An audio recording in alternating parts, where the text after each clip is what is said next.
This story is titled Daughter Proudly Cheated with Her Sister's Husband, Now Begs Us to Take Her In After He Cheated and Dumped Her.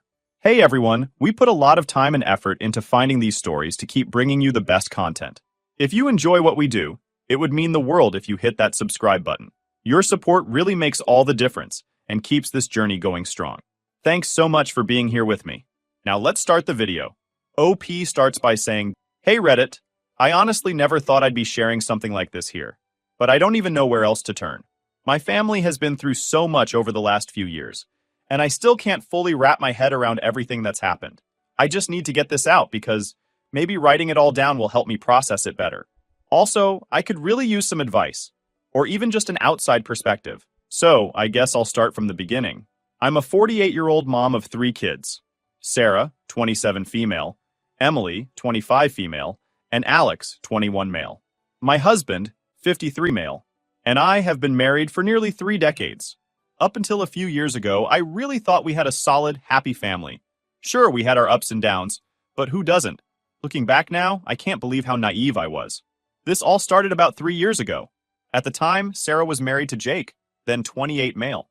They'd been together for years and seemed like one of those couples who had it all figured out. I loved Jake like my own son, and Sarah seemed genuinely happy with him, but everything fell apart in the worst way possible.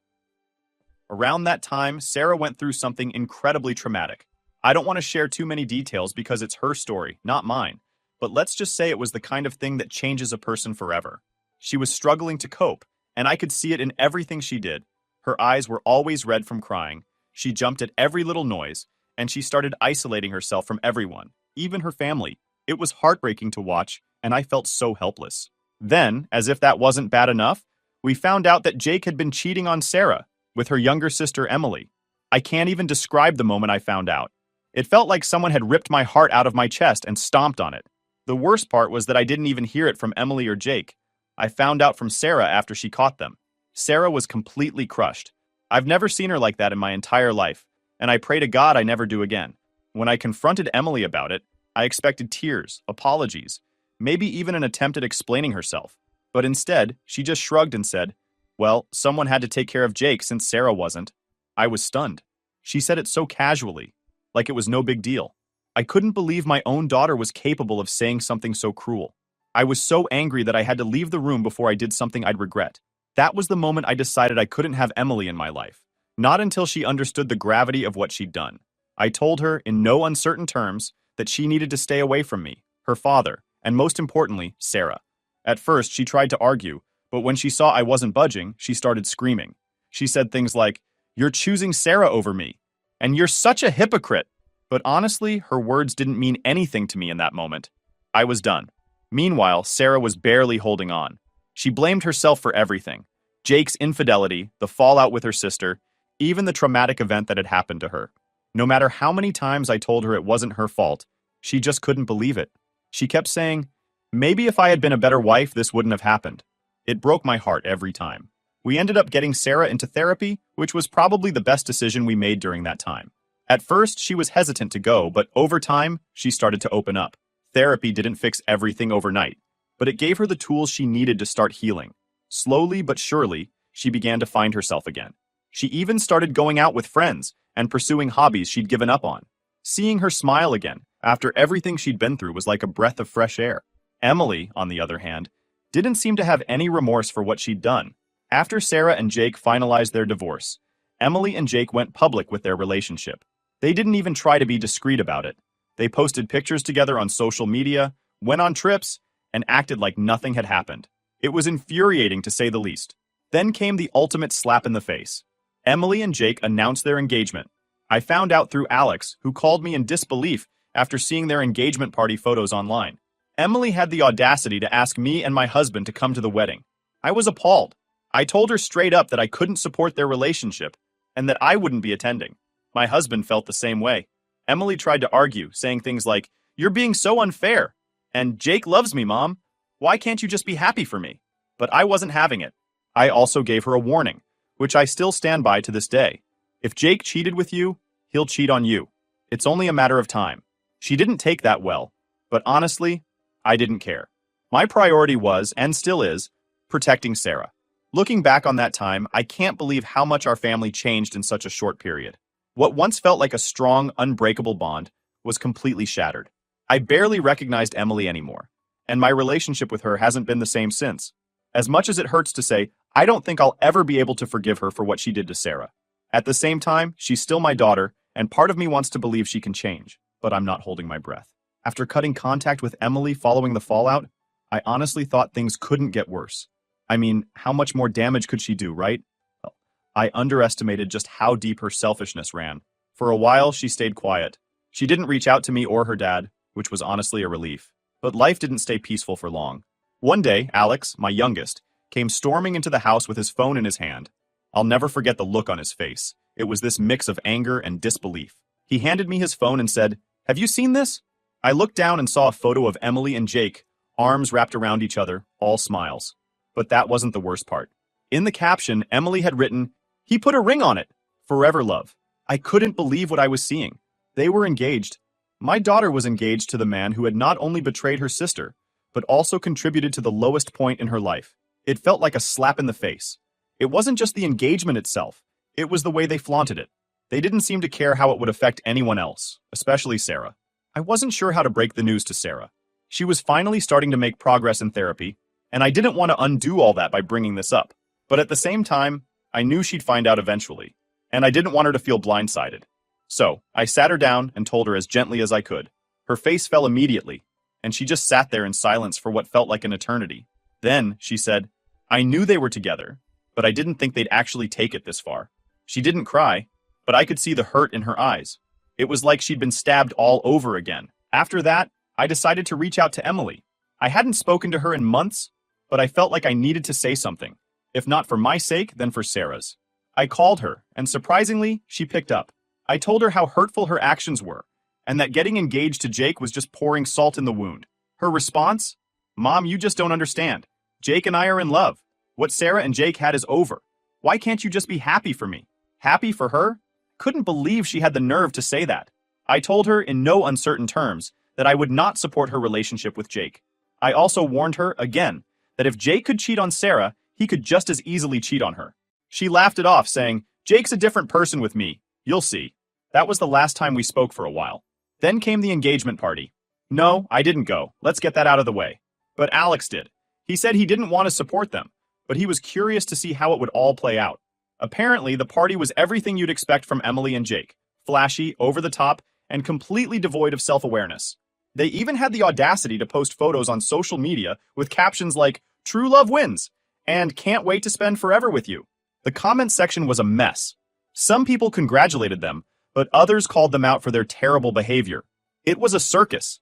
Alex also told me that some of the extended family showed up, which was surprising. I later found out that most of them didn't know the full story. They thought Emily and Jake had gotten together after the divorce, not during Sarah and Jake's marriage. When the truth came out, a lot of them were furious. One of my sisters even called me to apologize for attending, saying she had no idea what Emily had done. Meanwhile, Sarah was trying her best to move on.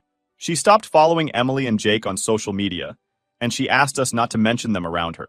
I respected her wishes, but it was hard to avoid the topic entirely, especially with Alex constantly updating me on their antics. He was just as angry as I was, if not more. He kept saying things like, "How can she not see how wrong this is? And Jake's such a scumbag. I don't know how she can stand him." As for my husband, he stayed quiet for the most part. He's always been the calm, steady one in our relationship, but I could tell he was just as upset as I was. One night, after a particularly rough day, he sat down next to me and said, "I don't know where we went wrong with Emily. I thought we raised her better than this." That hit me hard. I'd been asking myself the same question, but hearing him say it out loud made it feel so much more real. The engagement eventually turned into wedding planning.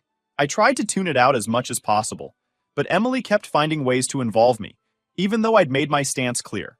She'd send me text messages with things like, "Mom, do you want to help me pick out a dress?" Or, "We're looking at venues next weekend. Want to come?" Each time I replied with a polite but firm no.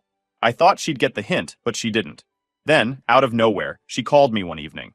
I almost didn't answer, but curiosity got the better of me. She sounded so excited and said, "Mom, I really want you and Dad to walk me down the aisle. It would mean so much to me." I couldn't believe what I was hearing.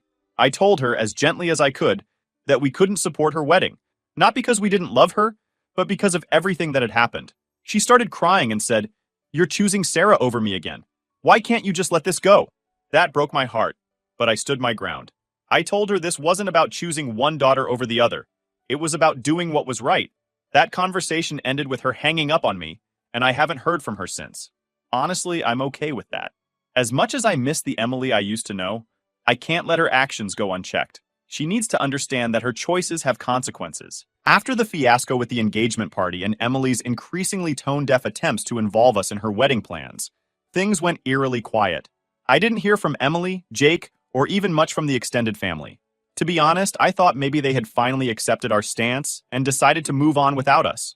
It was bittersweet. On one hand, it felt like a relief not to deal with the drama, but on the other, I couldn't shake the sadness of knowing how fractured our family had become. Sarah was doing her best to heal, but I could see how much this situation was still weighing on her. She had started setting boundaries with the family, avoiding gatherings where she thought Emily or Jake might show up. One time, we had a small family barbecue planned, and she specifically asked, "Are they going to be there?" I assured her they weren't invited, but the fact that she even had to ask broke my heart. She should have been able to feel safe with her own family, but instead, she was constantly on edge. One night, Sarah and I were sitting in the living room, and she opened up to me about how she really felt. "Mom, I don't think I'll ever forgive her," she said, staring at the floor. "Not just for Jake, but for the way she treated me when I was at my lowest. She didn't just betray me, she enjoyed it. She didn't care what it did to me." Hearing her say that was like a knife to the heart. I didn't know how to respond because honestly, I couldn't blame her. Emily's actions had been so callous, and she had shown no remorse. Around this time, Alex started pulling away from Emily too. He had been furious about her actions from the start, but he'd still kept in touch with her, mostly out of a sense of obligation. But one day he came to me and said, "Mom, I can't do it anymore. Every time I talk to her, she acts like she's the victim in all this. I'm sick of it." He stopped answering her calls and unfollowed her on social media. I think that was the wake-up call Emily needed, because not long after, she started reaching out to me again. At first, it was just small things. Texts asking how we were doing or updates about the wedding. I kept my responses short and polite, but didn't engage much. Then, out of nowhere, she sent me this long message about how much she missed our family and how hard it was to plan a wedding without her parents' support. She even said something along the lines of, "I know I've made mistakes, but can't we just move forward?" I stared at the message for a long time before responding. Finally, I wrote back, "Emily, I love you, but you need to take responsibility for the pain you've caused before we can even think about moving forward." Her reply was immediate and defensive. She said she had nothing to apologize for because she and Jake were meant to be, and that if Sarah couldn't handle that, it wasn't her fault. I didn't respond after that. I didn't see the point. A few months passed, and Emily and Jake got married in what I assume was a beautiful ceremony, though I wouldn't know because, of course, we didn't attend. I heard through the grapevine that some family members who did go felt awkward the entire time. One of my cousins even texted me afterward to say, "It felt like everyone was pretending not to notice the elephant in the room. I wish I'd stayed home." After the wedding, things went quiet again. Emily didn't contact us, and honestly, I thought maybe she'd finally moved on. Sarah started to seem a little lighter, too. She was going out more, laughing more. It was like a weight had been lifted off her shoulders. I started to feel hopeful that maybe, just maybe, we could put this whole mess behind us. But then, out of nowhere, Emily showed up at my doorstep. It was a rainy evening, and I was in the kitchen cleaning up after dinner when I heard a frantic knock at the door. At first, I thought it might be a neighbor needing something, but when I opened the door, there was Emily, soaking wet, crying, and holding a baby and a toddler. I was so shocked I didn't know what to say. She just stood there, looking completely defeated, and finally said, "Mom, I need your help." I let her in, of course. As angry as I was at her, I couldn't turn her away, not with the kids there. She sat on the couch, still sobbing, while I got her a towel and tried to calm her down. Once she finally caught her breath, she started telling me what had happened. Apparently, Jake had been emotionally and verbally abusive for months. He'd been controlling, constantly putting her down, and even had another woman on the side. "He has a whole other family, Mom," she said through tears. "I can't go back there. I just can't." Hearing her say that stirred up so many emotions. On one hand, I felt for her. No one deserves to be treated like that. But on the other hand, I couldn't help thinking, you chose this. You knew who he was, and you still chose him over your sister, over your family. It was a hard thing to reconcile. Emily begged me to let her and the kids stay with us. She said she had nowhere else to go and didn't know what to do. I told her I needed time to think about it. I didn't want to make any rash decisions, especially knowing how this might affect Sarah. After everything Sarah had been through, I couldn't risk doing anything that might set her back. That night, I told my husband what had happened. He was just as conflicted as I was.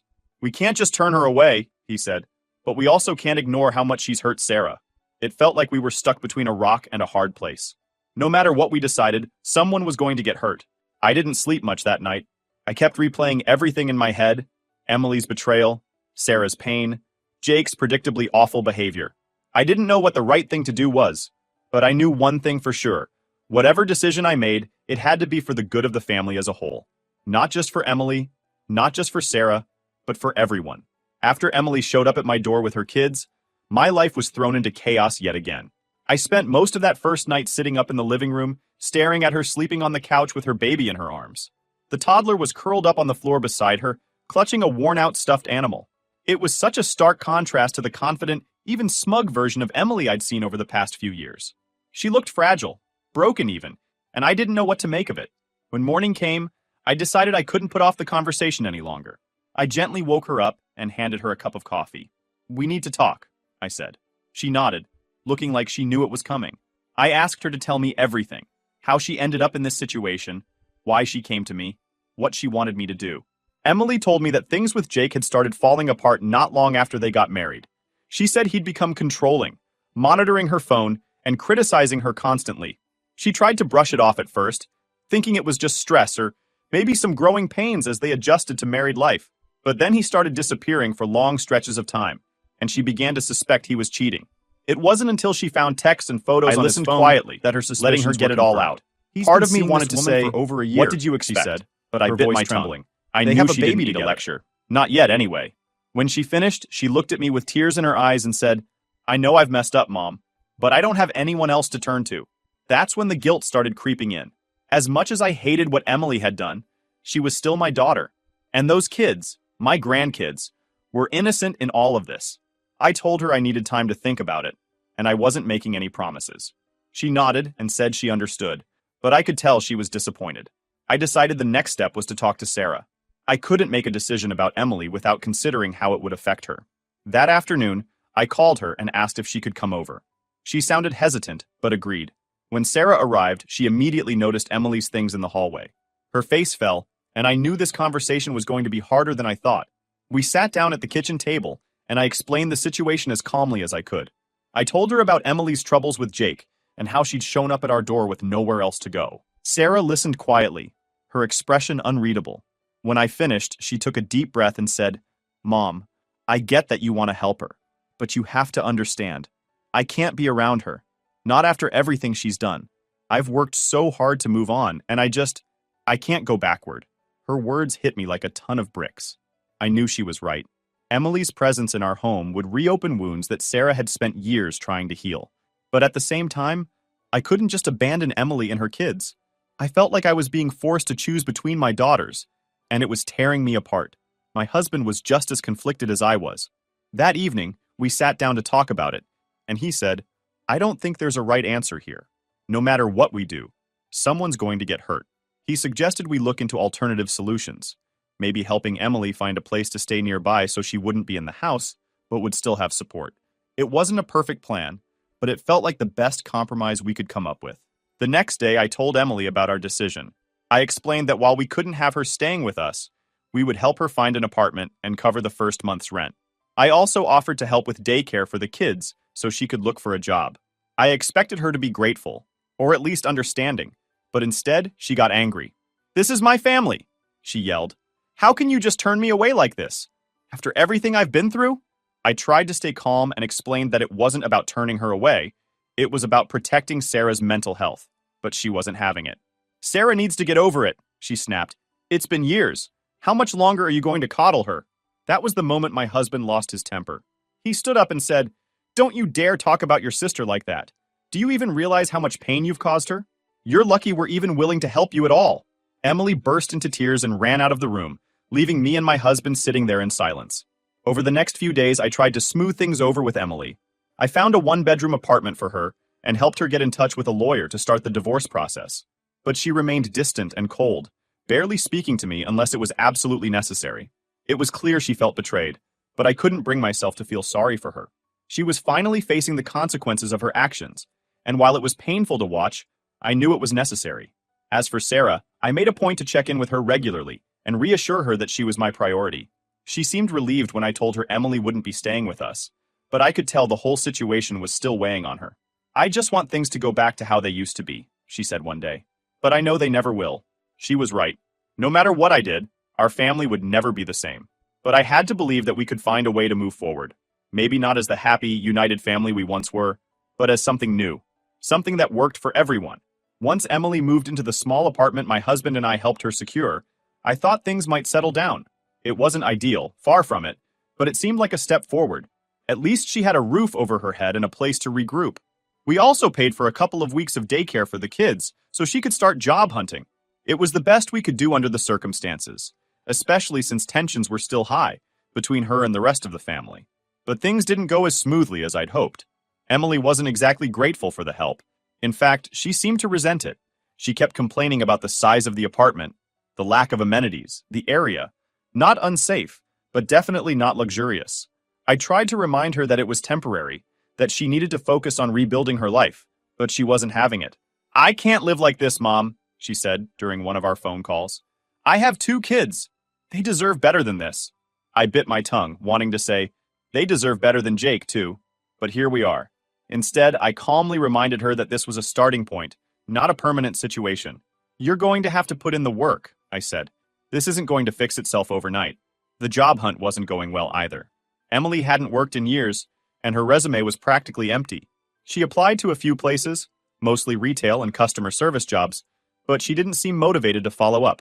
"They're not going to hire me," she said one day, almost as if she'd already decided it was a lost cause. It was frustrating to see her so defeated, especially knowing that she had no choice but to make it work.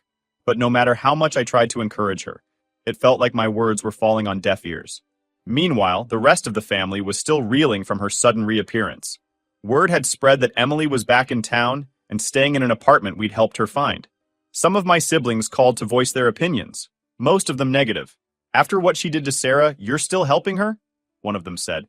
"You're enabling her. You know that, right?" I hated hearing it, but I understood where they were coming from.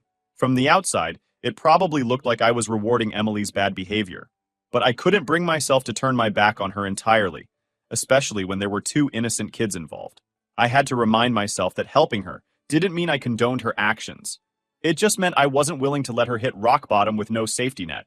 As for Sarah, she was keeping her distance. We hadn't told her the full details of how we were helping Emily, only that Emily wasn't staying with us. I didn't want to burden her with more than she needed to know, but I also didn't want her to feel blindsided if she ran into Emily somewhere. So one day, I brought it up gently. "Emily's staying in an apartment across town," I said. "We helped her with the first month's rent, but she's on her own after that." Sarah nodded, her face unreadable. "I figured you'd do something like that," she said. "It's fine. I just don't want to be involved." Her response was calm, but it felt like there was an undercurrent of hurt. I knew she was trying to be understanding, but I couldn't shake the feeling that this was putting a strain on our relationship.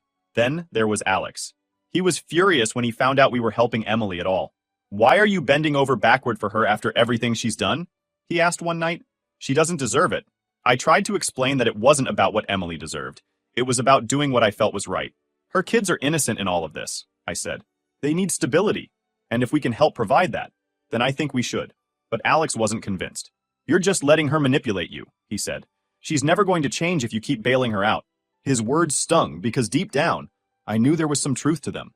But what was the alternative? Letting Emily sink completely? I wasn't sure I could live with that. Emily's struggles began to take a toll on her emotionally. She called me one night in tears, saying she felt like a failure. "I ruined everything," she said. "My marriage, my relationship with Sarah, my whole life. I don't even know who I am anymore." It was the first time she'd shown any real self-awareness, and it caught me off guard. For a moment, I felt a glimmer of hope that maybe this was her turning point, but that hope was short-lived. The next time I spoke to her, she was back to blaming everyone but herself. "If Jake hadn't treated me like garbage, I wouldn't be in this mess," she said. "And if Sarah had just forgiven me, maybe things wouldn't be so bad."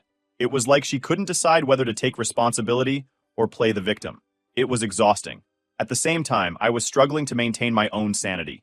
Between managing Emily's situation, supporting Sarah, and dealing with the fallout from the rest of the family, I felt like I was constantly walking on eggshells. I started to question whether I was making the right choices or just digging myself into a deeper hole. The breaking point came when Emily showed up at our house unexpectedly one evening. She looked tired and frazzled, the kids clinging to her legs. "I need to stay here just for a few nights," she said. My heart sank. "Emily, we've been over this," I said. "You can't stay here. It's not fair to Sarah." Her face crumpled and she started crying. "I don't know what else to do," she said. "I'm trying, Mom, but nothing's working. I feel like I'm drowning." I felt an overwhelming wave of guilt, but I held firm. "We'll help you find more resources," I said, "but you can't stay here." That night, I couldn't sleep. I kept replaying the conversation in my head, wondering if I'd made the right call. I wanted to believe that tough love was the answer, but part of me worried that I was just pushing Emily further away. At the same time, I couldn't ignore the damage it would do to Sarah if I let Emily move back in. It felt like no matter what I did, I was failing one of my daughters. After that night, when Emily showed up at our house begging to stay, things changed. I could feel the shift, not just with her, but within myself. The guilt that had been weighing on me for weeks didn't go away, but it transformed into something else. Resolve, maybe. I realized I couldn't keep trying to fix everything, to hold together a family that was already fractured. Some things, I decided, had to be left to time. The first step was enforcing boundaries. It wasn't easy. Emily called almost daily, asking for help with this or that. Sometimes it was money. Sometimes it was advice. Sometimes it was just someone to vent to. But every call left me emotionally drained. I had to start saying no. "Emily, you need to figure this out," I told her during one particularly tense phone call. "We've done everything we can to help you get back on your feet. Now it's your turn." She didn't take it well. "So, that's it?" she said. "You're just giving up on me?" I told her it wasn't about giving up. It was about giving her the chance to stand on her own. She hung up on me, and for a while we didn't speak. During that silence, I focused my energy on rebuilding my relationship with Sarah. She'd been distant ever since Emily re-entered the picture, and I couldn't blame her. I had been so caught up in managing Emily's crisis that I hadn't given enough attention to Sarah's feelings. One evening, I invited her over for dinner, just the two of us. I wanted to create a safe space where she could speak freely. At first, the conversation was light: work, hobbies, her friends. But eventually, the topic shifted to Emily. "I don't know how you do it, Mom," Sarah said. "After everything she's done, I don't think I'd be able to look at her, let alone help her." Her words weren't bitter. They were honest. She hurt me in ways I can't even explain. And sometimes I feel like she still doesn't get it. I nodded, letting her vent. "You're right," I said. "She doesn't get it, not fully. And I don't know if she ever will. But I also know she's my daughter. And as much as she's hurt you, and me, I can't just walk away from her." Sarah sighed. "I get it. I don't like it, but I get it." That conversation marked a turning point for us. While things weren't perfect, it felt like a step toward healing. I promised her I would always prioritize her mental health, and that I wouldn't let Emily's presence disrupt the progress she'd made. It was a promise I intended to keep. Meanwhile, Emily was struggling. The reality of single motherhood had hit her hard, and without Jake's financial support, she was barely scraping by. She eventually found a part-time job at a local grocery store, but it wasn't enough to cover all her expenses. She called me one evening, crying about how hard it was. "I feel like a failure," she said. "I don't know how I'm supposed to do this." I wanted to tell her that this was the consequence of her choices, but I held back. Instead, I reminded her of the resources I'd given her: programs for single mothers, legal aid for her divorce, even therapy services. "You have tools, Emily," I said. "You just need to use them." But her pride got in the way. She didn't want to ask for help from anyone but me, and I wasn't willing to be her crutch anymore. It was tough love, but it was necessary. Slowly, she started taking more responsibility. It wasn't a perfect transformation. There were setbacks, moments where she lashed out or fell into old patterns. But it was progress. Alex, on the other hand, had completely cut ties with Emily. He refused to answer her calls or even acknowledge her existence. "I don't have time for her drama," he told me when I asked if he'd consider reaching out. "She made her bed. Now she has to lie in it." While I didn't agree with his approach, I respected his decision. Everyone had their own way of coping, and this was his. As for the extended family, most of them stayed distant from Emily as well. Some openly voiced their disapproval of her actions, while others simply avoided her altogether. One of my sisters, who had been close to Emily growing up, told me, "I love her, but I can't support what she did to Sarah. Maybe someday, but not now." It was a sentiment I heard often, and while it hurt, I understood it. Months turned into a year, and the dust started to settle. Emily eventually moved into a slightly bigger apartment after picking up a second job. She seemed more stable, though the cracks were still there. She didn't talk about Jake much anymore, except to say that the divorce was finalized and he'd moved out of state. "Good riddance," she said when she told me. I could tell there was still a lot of anger there, but at least she was starting to move on. Sarah, meanwhile, was thriving. She had a new job she loved, a supportive group of friends, and even started dating someone new, a kind, patient man who treated her the way she deserved to be treated. When she introduced him to me and my husband, I saw something in her I hadn't seen in years: hope. It was a reminder that healing was possible, even after the deepest wounds. As for me, I've learned to accept that my family will never be what it once was.